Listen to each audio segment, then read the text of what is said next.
Position का शुक्रगुजार हूँ। खराज तहसीन पेश करता हूँ कि एक ऐसा वक्त जब पाकिस्तान को एक्सटर्नल थ्रेट है तो सारी हमारी कौम इकट्ठी है, यूनाइटेड है।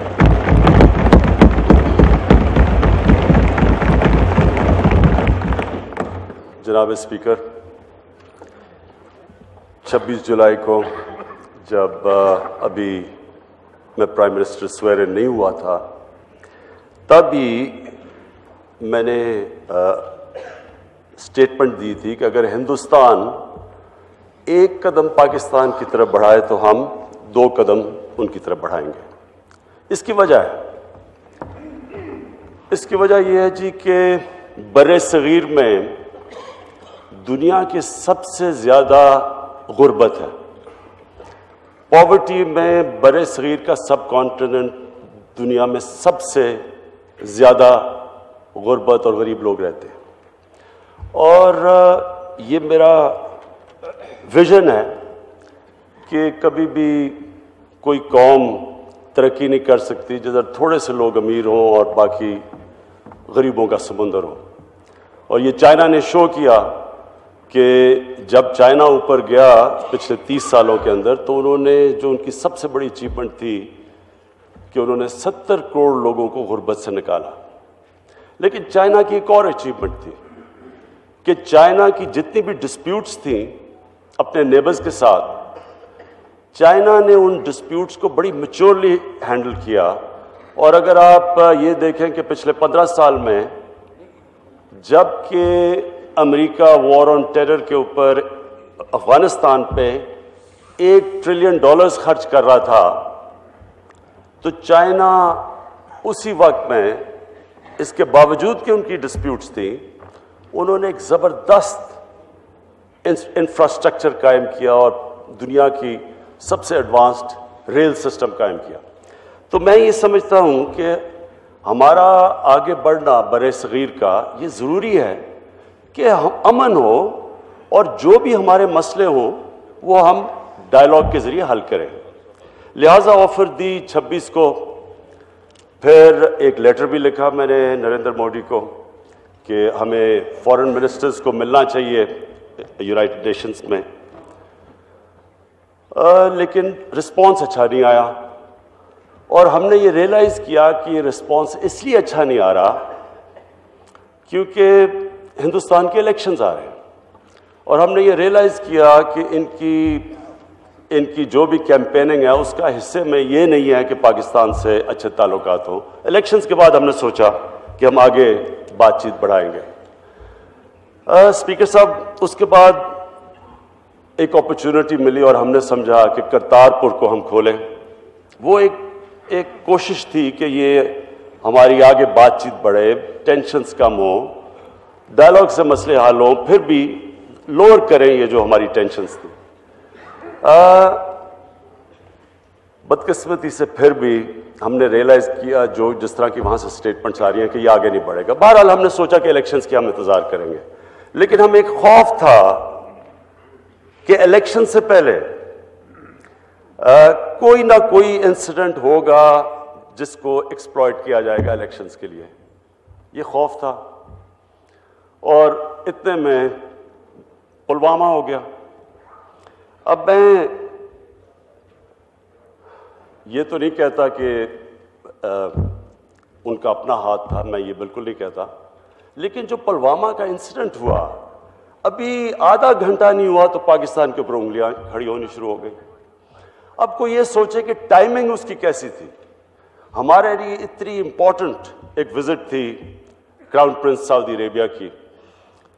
हमें पता था कि इन्वेस्टमेंट उन्होंने करनी और इन्वेस्टमेंट के कॉन्ट्रैक्ट्स थे, तो कौन सा मुल्क इतनी अहम इवेंट को खुद ही सैबोटाज करे इस तरह का दहशतगर्दी करवा के। उसके अलावा हमें ये नहीं समझ आई कि इससे हमें मिलना क्या था, यानी पाकिस्तान को क्या गेन करना था पुलवामा इंसिडेंट से। तो हमने फौरी तौर पे उनको कहा, मैंने इंडिया को एड्रेस किया और मैंने उनको कहा कि किसी किस्म की आप एक्शनेबल इंटेलिजेंस हमें देंगे, हम एक्ट करेंगे। क्योंकि ये जितनी भी यहाँ पार्टीज बैठी हैं, हमने सब ने नेशनल एक्शन प्लान पे ये साइन किया हुआ है, जिधर हमने कहा है कि हम पाकिस्तान के अंदर किसी किस्म की आर्म मिलिशिया को इजाजत नहीं देंगे। हमने उसमें बाकी भी कंडीशंस थी, लेकिन ये स्पेसिफिकली कि एक जो भी पुरानी हुकूमत की पॉलिसीज थी, ये फैसला हुआ था कि आगे से पाकिस्तान अपनी ना सॉइल को इस्तेमाल करने देगा किसी किस्म की दहशतगर्दी, ना उन ग्रुप्स को चलना देगा जो कि आर्म ग्रुप्स हैं। तो हम वैसे भी, और ऊपर से फैटफ पे पाकिस्तान को ग्रे लिस्ट पर डाला हुआ था, तो हम वैसे भी उसकी कंप्लायंस के अंदर एक्शन ले रहे थे। तो हमने उनको कहा कि आप हमें सबूत दें और हम एक्ट करेंगे। बदकिस्मती से बजाय सबूत देने के एक पूरा वॉर हिस्टेरिया हिंदुस्तान के अंदर बढ़ता गया। मैं इधर अपनी पाकिस्तान के मीडिया को ख़ास तौर पे खराज तहसीन पेश करता हूं कि यहाँ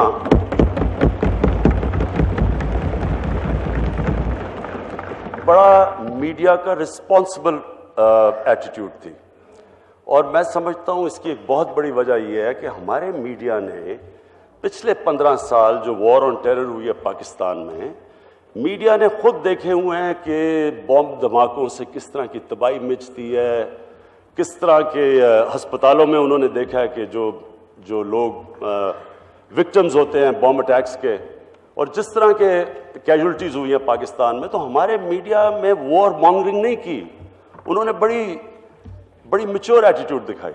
लेकिन मुझे अफसोस से ये कहना पड़ता है कि जो हिंदुस्तान में जिस तरह का वॉर हिस्टेरिया था, हमें ये शक पड़ना शुरू हो गया कि अब कुछ ना कुछ होगा पाकिस्तान में।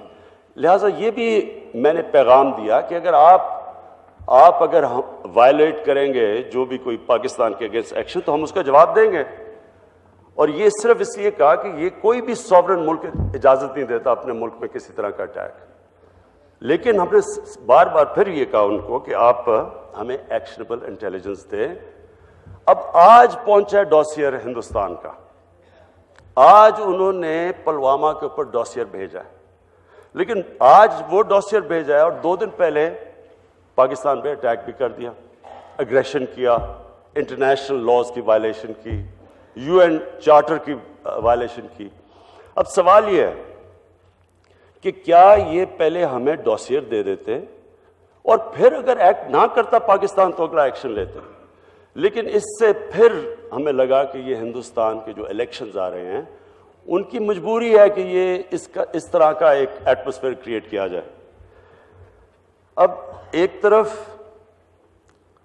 तरफ पाकिस्तान उनसे कोशिश कर रहा था हिंदुस्तान से कि हम हर किस्म की कोऑपरेशन, आपके अटैक हुआ है हम आपकी मदद करते हैं अगर आप हमें बताएं। दूसरी तरफ पाकिस्तान अफगानिस्तान का इशू है। पहली दफा अफगानिस्तान के अंदर एक चांस है कि डायलॉग के जरिए अमन आए, उसमें पाकिस्तान पूरी कोशिशें लगा हुआ है, और उन कोशिशों की वजह से आज ये जो डायलॉग अभी हुआ है कतर के अंदर, जो पाकिस्तान ने इसको करवाया है, तो एक तरफ वो लगा हुआ है, दूसरी तरफ हमें पता था थ्रेट्स आ रही हैं।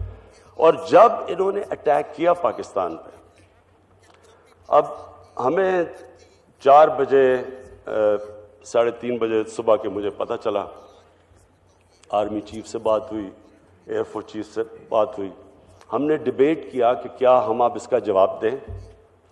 अब मसला ये था कि हमें किसी को नहीं पता था, क्योंकि किसी को ये नहीं पता था कि कोई कैजुअलिटीज हुई, किधर हिट किया। हमें पता था कि उन्होंने कहीं बॉम्ब फेंके हैं, लेकिन कोई कैजुअलिटीज का हमें इंफॉर्मेशन नहीं आ रहा था। लिहाजा हमने फैसला किया कि हम कुछ नहीं करते। हमें ये भी आपस में डिस्कशन में कि लोग बड़े अपसेट होंगे पाकिस्तान के कि देखें जी उन्होंने कार्रवाई की, आपने वापस नहीं की। लेकिन हमने फैसला किया कि अगर कैजुअलिटीज नहीं हुई, जिसकी कोई रिपोर्ट नहीं थी, और हम उनकी कैजुअलिटीज कर दें तो एस्केलेशन हो जाएगा। तो एक जिम्मेदार स्टेट बन के हमने कोई एक्शन नहीं लिया, और अगले दिन हमने सिर्फ ये दिखाने के लिए कि हमारे में कैपेबिलिटी और विल है, अगर आप ये करेंगे तो हम भी कर सकते हैं।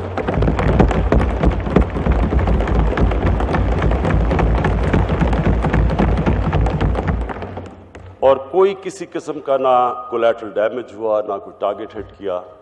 लेकिन जब जहाज़ वापस आ रहे थे तो 2 हिंदुस्तान के जहाज़ों ने उनको इंटरसेप्ट करने की कोशिश की, जिसमें वो 2 गिर गए।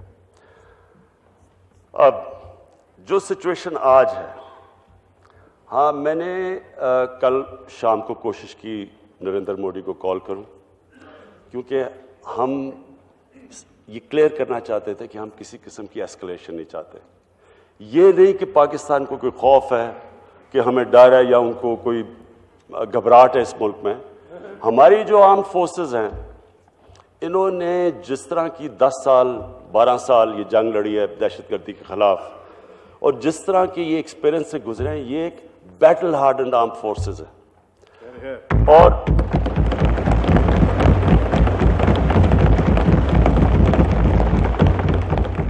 और सारी कौम इस वक्त मुत्तफिक है। लेकिन ये हमारे इंटरेस्ट में नहीं है, ना हिंदुस्तान के इंटरेस्ट में कि बात आगे बढ़े। लिहाजा हमने पैगाम भी पहुंचाए कल भी उनसे, और भी फॉरेन मिनिस्टर ने बाकी लीडर्स से, दुनिया के फॉरेन मिनिस्टर से बातचीत भी की, और सारी कोशिश ये है कि डी एस्केलेशन हो। अब मैं स्पीकर साहब जिस पे आना चाहता हूँ वो ये कि ये सारा इशू है क्यों, और ये है इशू कश्मीर की वजह से। अब मैं हिंदुस्तान की आवाम से ये पूछना चाहता हूं कि क्या उनको ये क्वेश्चन नहीं करना चाहिए कि ये जो 4 साल की जिस तरह का तशद्दुद और जुल्म हुआ है कश्मीर के लोगों पे, क्या इन टैक्टिक से, ऑपरेशन से, जुल्म से, क्या कश्मीर को सबड्यू कर लेंगे कश्मीर के लोगों को? जिस तरह एक हिंदुस्तान के पॉलिटिशियन ने कहा कि आप एक आइडिया को जेल में नहीं डाल सकते। ये एक हिंदुस्तान के अंदर एक इंडिजिनस कश्मीर में मूवमेंट शुरू हो चुकी है, उसके ऊपर जितना ये जुल्म और तशद्दुद कर रहे हैं वो मूवमेंट बढ़ती जा रही है। मैं जब 20 साल पहले हिंदुस्तान एक कॉन्क्लेव पे गया तो जो 20 साल पहले मैं जब गया तो मुझे तब याद है कि हिंदुस्तान के जो वो कॉन्क्लेव थी उसके अंदर जो कश्मीर के लीडर्स थे वो अलहदगी नहीं चाह रहे थे या वो हिंदुस्तान के साथ थे। अब जो कश्मीर का सिचुएशन है, कोई भी कश्मीर का लीडर सपोर्ट नहीं कर रहा कि जो हिंदुस्तान की टैक्टिक्स है, बल्कि इतना प्रेशर है अब नीचे से पब्लिक का कि वो आज़ादी के अलावा वो कोई चीज़ बात ही नहीं सुनने के लिए तैयार।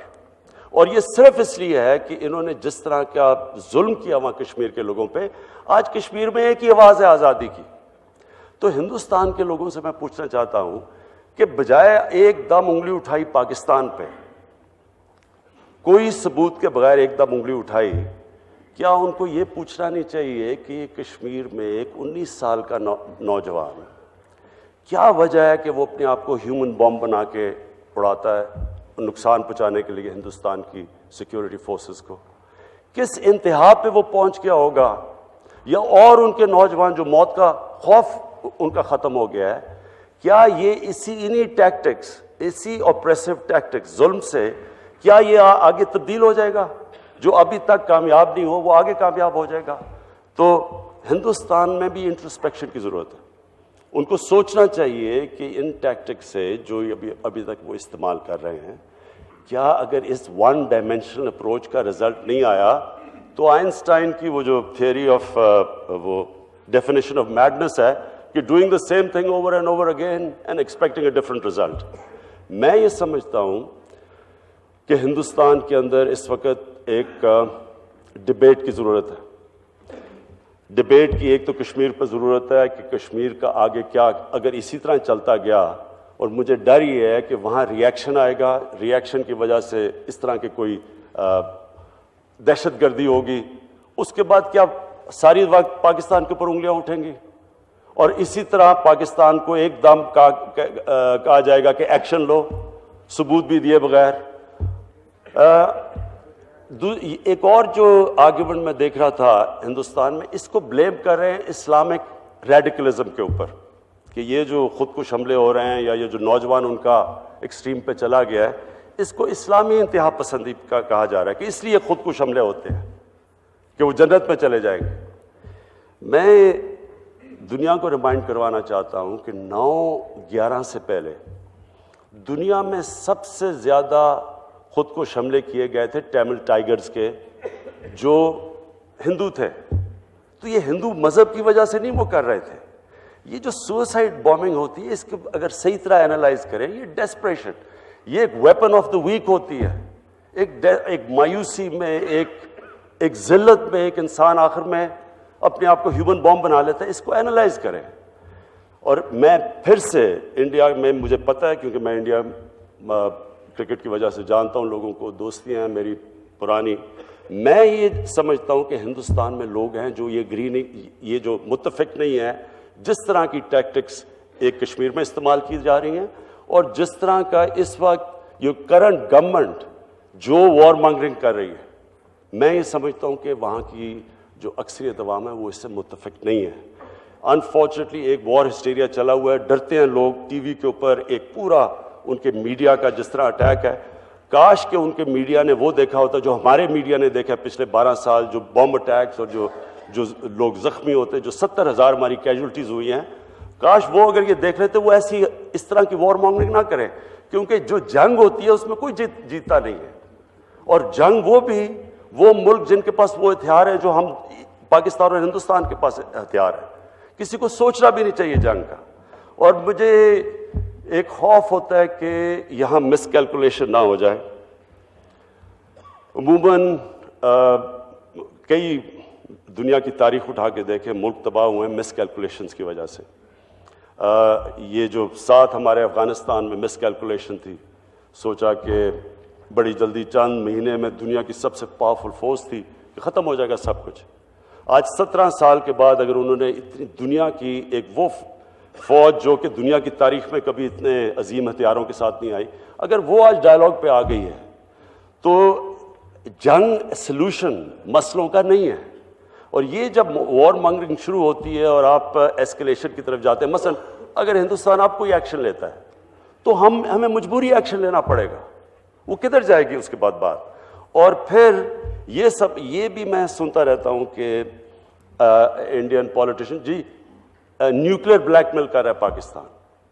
मुझे इसकी कोई समझ नहीं आ रही है, क्या मतलब न्यूक्लियर ब्लैकमेल कर रहा है। ये एक किस्म का कहना ये कि क्योंकि हमारे पास न्यूक्लियर वेपन्स हैं इसलिए हम ये सारी कार्रवाई कर रहे हैं हिंदुस्तान में। मेरे ख्याल में स्पीकर साहब और मैं अपने सारी जितने भी फेलो पार्लियामेंटेरियंस हैं, मैं आज सबके सामने ये कहना चाहता हूँ कि देखिए, पाकिस्तान अमन चाहता है। पाकिस्तान आज जिधर खड़ा है, हमारी सिर्फ एक इंटरेस्ट है कि हमारे खत्ते में स्टेबिलिटी हो, अमन हो, ताकि हम अपनी जो असल काम है एक हुकूमत का कि लोगों को गुर्बत से निकालें। और वो तब आता है जब अमन होती है, अमन के अंदर इन्वेस्टमेंट आती है, नौकरियां मिलती हैं, दौलत बनती है, वेल्थ क्रिएशन होती है। ये जो टेंशन है ये ना पाकिस्तान को फ़ायदा देती है ना हिंदुस्तान को फ़ायदा देती है। मैंने जिस तरह कहा, मैंने कल भी कोशिश की नरेंद्र मोदी से बात करने की और सिर्फ ये डी एस्केलेट करने के लिए। हमने ये भी कोशिश की है कि बाकी अपने दोस्तों को भी, मैं शाम को मेरी बात हो रही है तुर्की के प्रेसिडेंट से भी, हम उनको भी कहेंगे कि इसमें करवाएं। लेकिन इसको ये जो हम कोशिश कर रहे हैं डी एस्केलेशन की, इसको एक कमज़ोरी ना समझा जाए। ये कमज़ोरी नहीं है।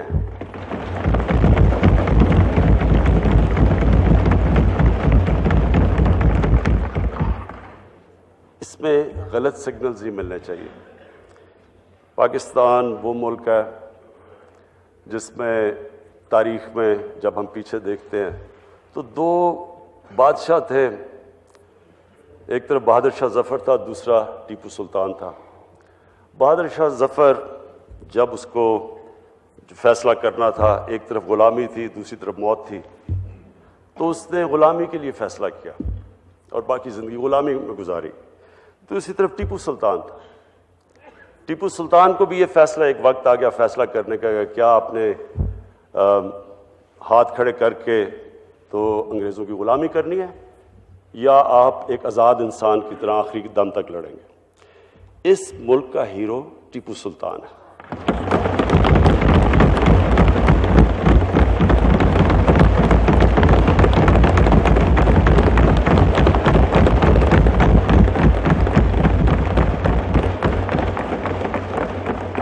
एक कौम अगर उसको आप पुश कर देंगे, कोई भी कौम छोड़े पाकिस्तान, अगर उसको पुश कर देंगे उस स्टेज के ऊपर कि वो उसको भी ये फैसला करना पड़े, तो एक गैरतमंद कौम आज़ादी के लिए लड़ेगी, वो ग़ुलामी एक्सेप्ट नहीं करेगी।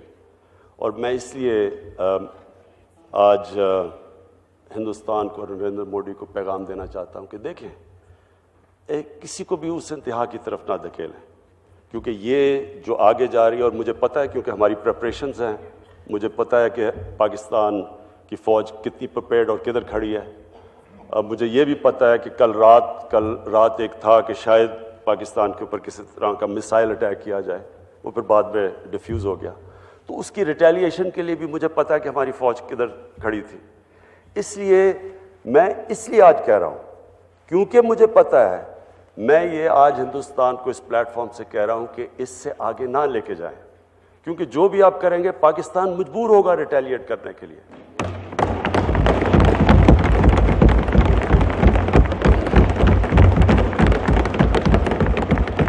और फिर दो मुल्क जिनके पास वो थे